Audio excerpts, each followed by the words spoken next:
about the whole process of the Scouting Academy and what its intent is and what the end goal is here for anyone who is going to go ahead and take part in something like this. It's to really learn the game of football from the ground level, from a group of individuals who have spent their whole life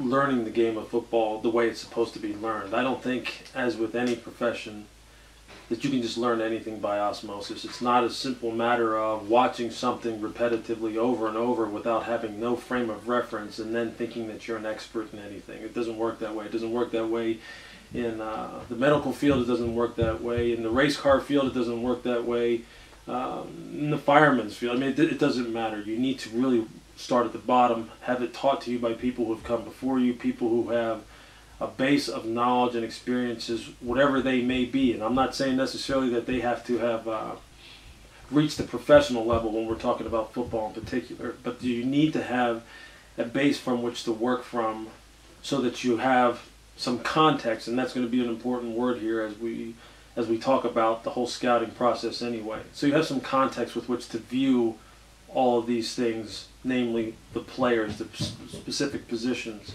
and then in a more general sense, team building. You have to have context for all of that in order to do it properly. It's not just something that you can haphazardly go into and really be as good as you want to be.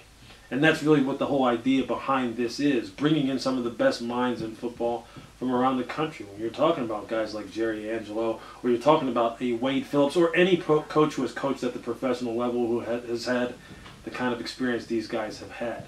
I myself, talking about myself, have experience from the player perspective, the front office perspective, and kind of have really tried to adopt a coaching type of perspective as a third type of perspective when you're really talking about this kind of thing. So if you really want to do it right, if you really want to evaluate football right, whether you're just a casual fan trying to watch the game more intelligently, or you're someone who wants to get into football from a front office perspective, from a TV media perspective, then this is a route that you're going to need to want to explore and consider seriously if you want to be taken.